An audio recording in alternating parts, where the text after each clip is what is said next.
Shawndelle here is also 50, but as we mentioned, everyone's collagen's the same. There's extrinsic factors when it comes to aging, like the sun, smoking, drinking, and then there's also intrinsic factors in terms of genetics, is what I meant to say.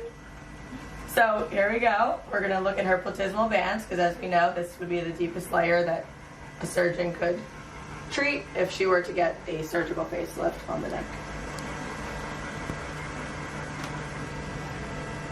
So Miss Shawndelle is very lucky in that her collagen is very thick, white, bright, and lifted. So higher than mine. Right around the 3.0 layer is where we would actually do her deepest plane when it pertains to the ultherapy treatment. In the past, people would treat it at the 4.5 because it was considered to be the deepest, and deepest was considered to be the best.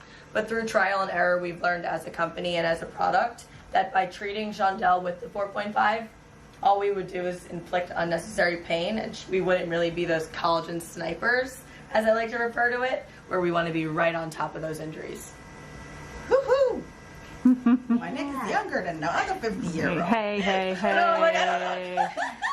But I do, again, I think the fact that we can really individualize this to the patient, to what they need, because you can still get a little lifting. You know, Yes. You are not getting any younger. No, I need lifting on my neck.